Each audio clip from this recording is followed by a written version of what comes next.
Tiene la palabra asambleísta Miguel Moreta.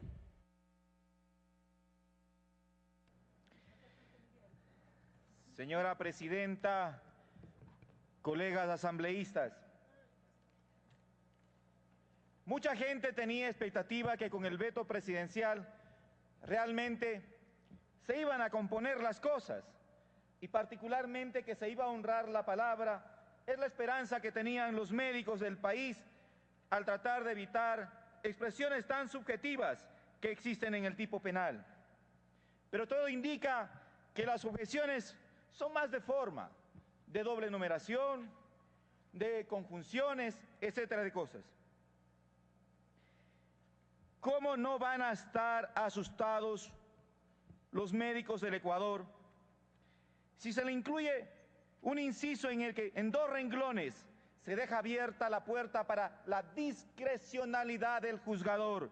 Sí se será sancionada con pena privativa de libertad de 3 a 5 años si la muerte se produce por acciones innecesarias, peligrosas e ilegítimas. ¿Quién determina qué es peligroso, innecesario e ilegítimo? ¿Cuál es el parámetro? ¿Cuál es la medida? ¿Cuál es el límite para decir esto ya fue innecesario o no? Le planteamos al compañero Andino y a los compañeros de la comisión que pusiéramos parámetros dentro del tipo penal para generar cierta seguridad jurídica a los médicos. Y con fecha 2 de octubre del 2013, le proponíamos que incluyera 2 incisos que hubiesen arreglado el problema y los médicos estuvieran tranquilos porque la gran mayoría, el gran universo de médicos son profesionales de carta cabal. Y la excepción, muy mínima, son gente que ha tenido problemas con el cumplimiento de su actuación profesional. ¿Qué proponíamos? En los casos de los profesionales relacionados con actividades sanitarias, el fiscal, para proseguir a la etapa de instrucción fiscal, verificará previamente con el informe pericial de 2 especialistas acreditados que se han inobservado los protocolos básicos aplicables. No se imputará al servidor sanitario cuando la muerte se verifique como consecuencia de situaciones de fuerza mayor, como ausencia de equipos, falta de condiciones de infraestructura o irreversible deterioro del estado de salud por causas ajenas a la voluntad del profesional o cuando se suministren medicamentos de mala calidad. Esto hubiese arreglado el problema, pero no se hizo caso. Y hoy los médicos, con justa razón, tienen temor y se rehúsan a ser estigmatizados como delincuentes. Creo que esto en el corto tiempo tendrá que ser revisado, señora presidenta. Más allá, el veto presidencial trae desajustes constitucionales, porque mire usted, el numeral 6 del artículo 76 de la Constitución de la República establece lo siguiente: la ley establecerá la debida proporcionalidad entre las infracciones y las sanciones penales, administrativas o de otra naturaleza. Sin embargo, el presidente, de una forma muy ligera, pretendía que se suba a la prisión por no afiliación del IES de 3 a 7 días a 1 a 3 años de prisión. ¿Cuál es la proporcionalidad? ¿Cuál es el sentido de racional ese incremento?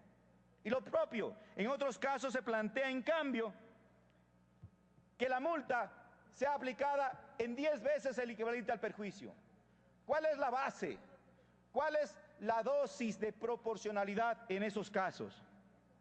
En el artículo 333 se sanciona el falso sufragio cuando se utilice o se suplante identidad.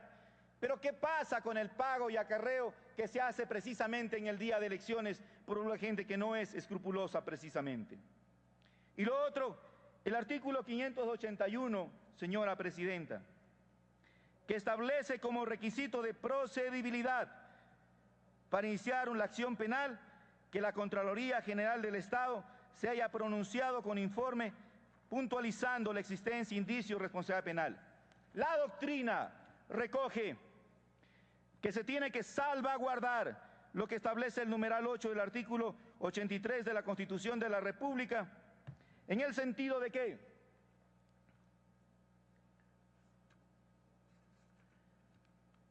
se debe administrar honradamente y con apego irrestricto a la ley el patrimonio público y denunciar y combatir los actos de corrupción en cualquier tiempo, no necesariamente con la concurrencia de la Contraloría, porque ocurre Señora Presidenta y colegas asambleístas, que la Contraloría actúa a veces como el bombero que llega tarde, cuando ya todo está incendiado. Y muchas veces la acción ciudadana o la acción fiscalizadora de concejales, de consejeros y de asambleístas pueden alertar una serie de irregularidades en la administración pública.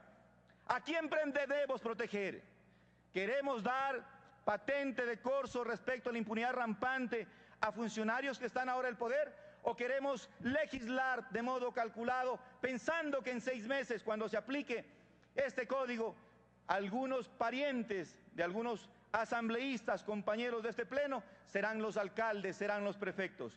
No puede ser ese el mecanismo con que se legisle en esta Asamblea Nacional. Tiene que ser el de otorgar seguridad jurídica, el de combatir la corrupción de forma tajante, radical, transparente. Pero claro, hay puntos en los que debemos concordar por ser el mal menor. Cuando esta Asamblea planteó que la no afiliación en el 244 se sancione con 3 a 7 días, no es lo más aconsejable. Sin embargo, dadas las circunstancias, hay que buscar el mal menor. Y respecto de los artículos 537 y artículo 624, que habla de la eximencia de la prisión preventiva para las mujeres en estado de embarazo, nosotros debemos coincidir.